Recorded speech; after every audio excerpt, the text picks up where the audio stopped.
Oi pessoal, hoje eu tô aqui com a Laura e vou fazer algumas perguntas para ela sobre a Mons, para vocês conhecerem um pouquinho mais sobre o trabalho deles aqui na França.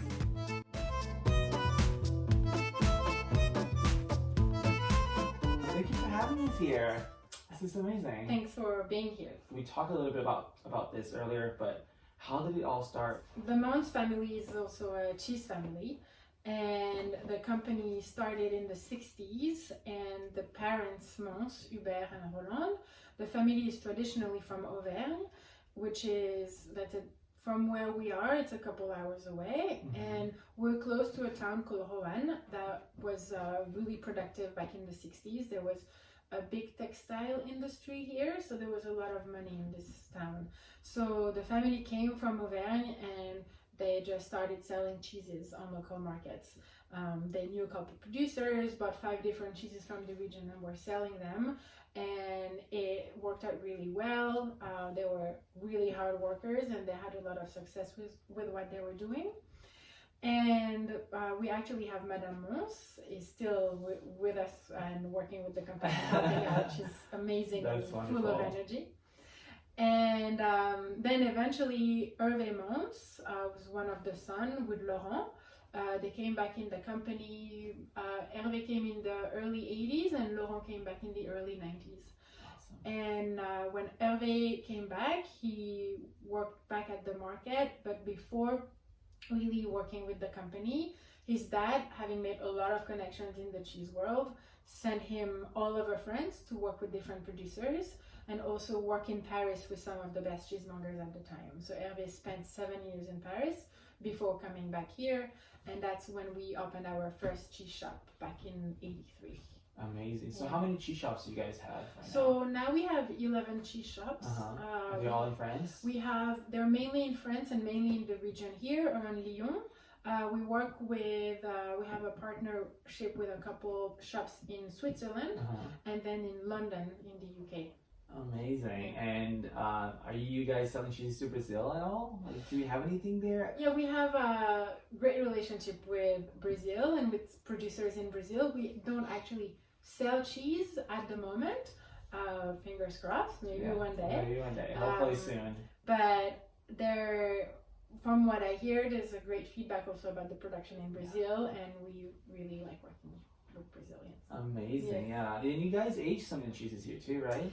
We did a couple tests, because in the process of the training and understanding the cheeses there and what was happening, there was a couple of cheeses that were sent here, and we test with the team and seeing how the cheeses were aging. How did you like them? They were good. They're good? Yeah, they were good. I got to taste a couple that were really interesting. Excellent.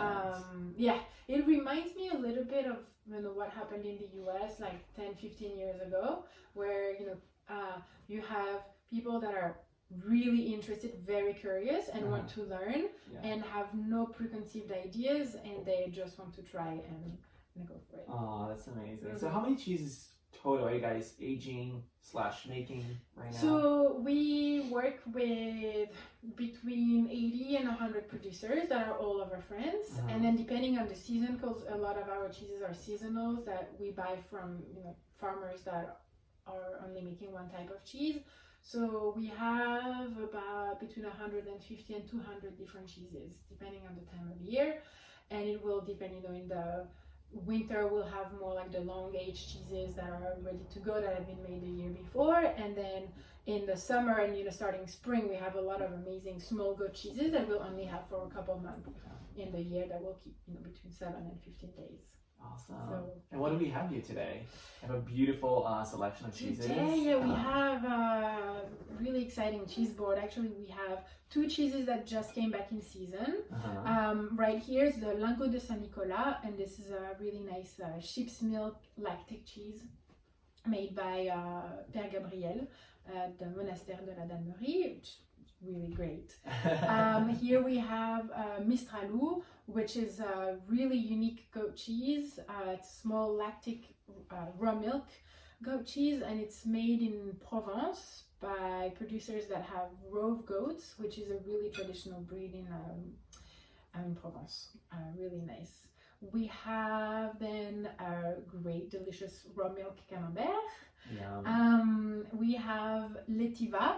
We also like Swiss cheeses. I love l'étiva. L'étiva is actually one of my all-time favorites. Oh, Yeah, that's it's so good. amazing. So we have l'étiva, and then here we have a unique goat cheese called le barriquet, which is one of the cheeses that we make in our little dairy, where we collect milk from local producers, and then we make the cheeses here. So we make them here, and then we age them in our caves.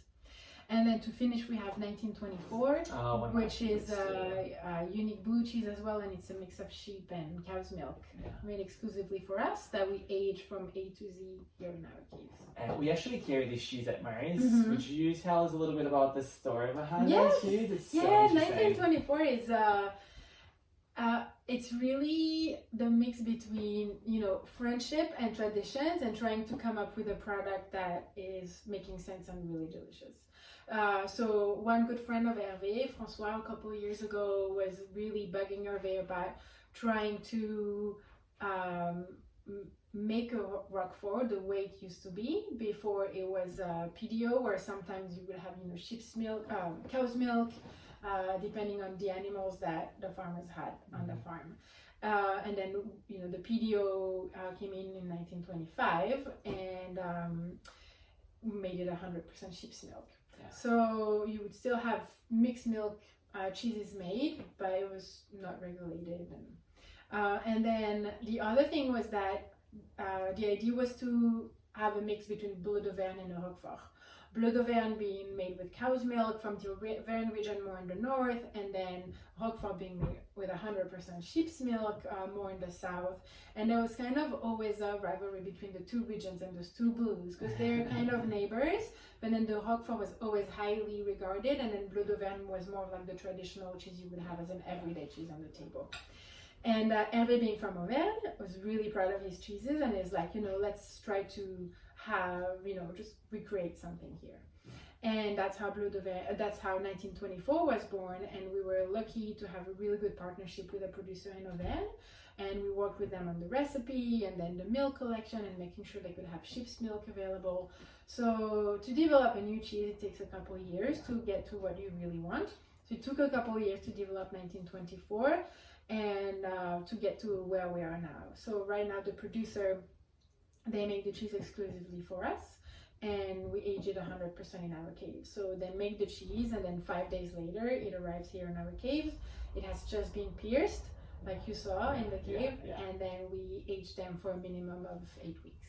Beautiful. And we're used to seeing blue mold in blue cheese, but we're not used to seeing red mold in blue cheese. So what is the little red mold in it? So okay, the blue mold is going to be on the inside, and then sometimes, as the cheese is aging, because it's aging in natural caves, you have other ambient mold present there. So that's when you can have different colors on the rind. That's going to be white, yellow, and sometimes red.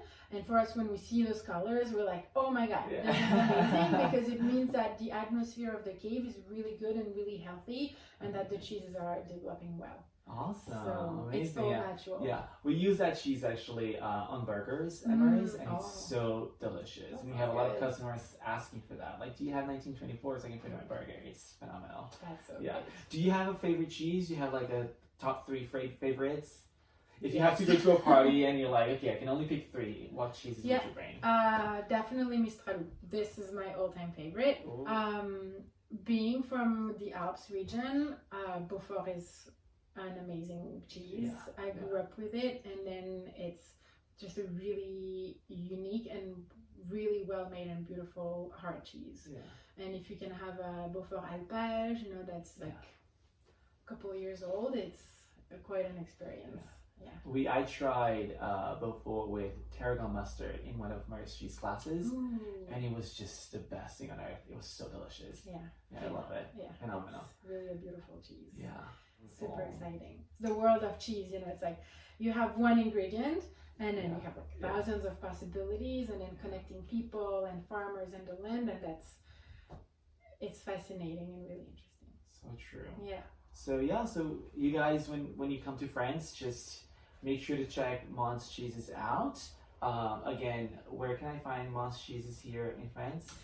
We have shops in Lyon, so Okay. you're able to find our stores in Lyon, also in the region around here, around Roanne, and mainly around the Lyon area and a little bit in the south as well. Amazing. Do you guys Yes. sell cheeses? Do you sell butter as well? What else do you sell? Yeah, we have all the fresh products, so it's gonna be cheeses. Like some stores will have a little bit of wine and a pisserie as well, Amazing. like all the good stuff. Yeah. Everything you guys need for a party, Yes. vacation. Cheese party. That's Yeah. it. Well, thank you so much for You're this. very This was welcome. amazing. Thanks for the tour. I'll be showing you all of this, everything we saw, the keys, the cheeses, and everything throughout the next week. So yeah, just stay tuned. And once again, thank you very much. Thank you. Merci Merci beaucoup.